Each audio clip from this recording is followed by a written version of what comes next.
इस वीडियो में हम सॉल्व करेंगे leet code question number 27 remove elements. आपको शॉर्टकट में बता देते हैं कि इसमें हमको करना क्या है। इस क्वेश्चन में हम एक एरे दिया गया है, ठीक है, और एक वैल्यू दिया गया और हमें चेक करना है कि जो वैल्यू है वो हमारे गिवन एलिमेंट एरे में प्रेजेंट है। अगर प्रेजेंट है तो हमें उस एलिमेंट्स को गिवन एरे से रिमूव कर देना है, ठीक है। और रिमूव करने के बाद हमें एरे जो आना चाहिए वो ऐसे आना चाहिए और जो भी एलिमेंट हमारे रिमूव करने के बाद एरे में बचे हैं उन सारे एलिमेंट्स को काउंट करके हमें वैल्यू रिटर्न करते हैं, ठीक है। आई होप क्वेश्चन क्लियर हो गया। तो हम सॉल्व करते हैं। हम सबसे पहले एक नया एरे क्रिएट करेंगे। हम ये नया एरे क्यों क्रिएट कर रहे हैं, क्योंकि इसमें हमें क्या करना है, इसमें हमें वो एलिमेंट रखना है जो कि रिमूव करने के बाद जो हमारे एलिमेंट्स आएंगे, ठीक है। उसके बाद हम एक काउंट वेरिएबल क्रिएट करते हैं जिसको हम इनिशियलाइज करते हैं 0 से। फिर हम एक फॉर लूप चलाएंगे जो कि स्टार्ट होगा 0 से और एरे डॉट लेंथ तक जाएगा और आई प्लस प्लस।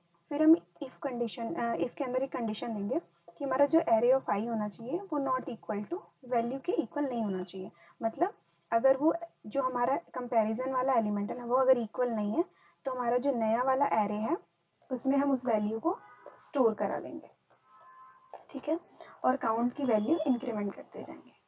फिर हम क्या करेंगे, जो हमारा एरेस डॉट फिल है ये फंक्शन क्या करता है, जो हमारा ओरिजिनल एरे है उसमें हम वैल्यू सारे वैल्यू को 0 कर दे रहे हैं।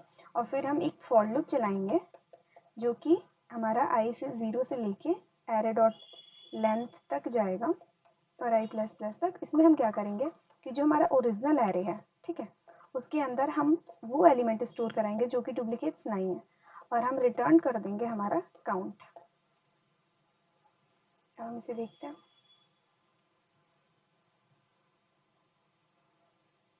कि क्या आ रहा है। हाँ, तो ये सारे टेस्ट केस पास हो रहे हैं। एक बार हम सबमिट करके देख लेते हैं कि जितने भी हिडन टेस्ट केस है क्या वो पास हो रहे हैं और नहीं।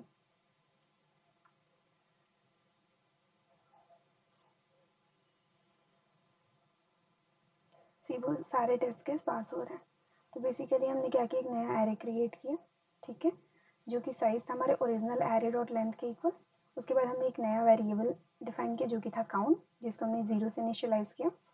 फिर हम एक फॉर लूप चलाएं और हमारा जो नया एरे है उसमें हमने क्या किया, वो एलिमेंट को स्टोर किया जो कि डुप्लीकेट्स नहीं था, ठीक है। फिर हमने क्या किया, जो हमारा एरे ओरिजिनल एरे है उसको मैंने 0 इनिशियलाइज कर दिया, मतलब उसमें कोई वैल्यू नहीं है। उसके बाद मैंने फिर एक फॉर लूप चलाया और उसमें क्या किया, स्टार्टिंग से जो जो मेरे डुप्लीकेट्स वैल्यू नहीं थे, जो मेरे ओरिजिनल वैल्यूज थे, ठीक है, उन सारे को मैंने एरे में फिर से स्टोर कर दिया और रिटर्न कर दिया काउंट। ऐसा मैंने क्यों किया, एक मिनट में आपको दिखाती हूँ। सी जो हमारा ओरिजिनल एरे है उसमें हमारा बोल रहा है यहाँ पे कि जो डुप्लीकेट्स एलिमेंट्स होना चाहिए उसकी जगह पे मतलब वो नहीं होने चाहिए, ठीक है। तो इसलिए मैंने ये वाला किया। आई होप आपको क्लियर हो गया। Thank you.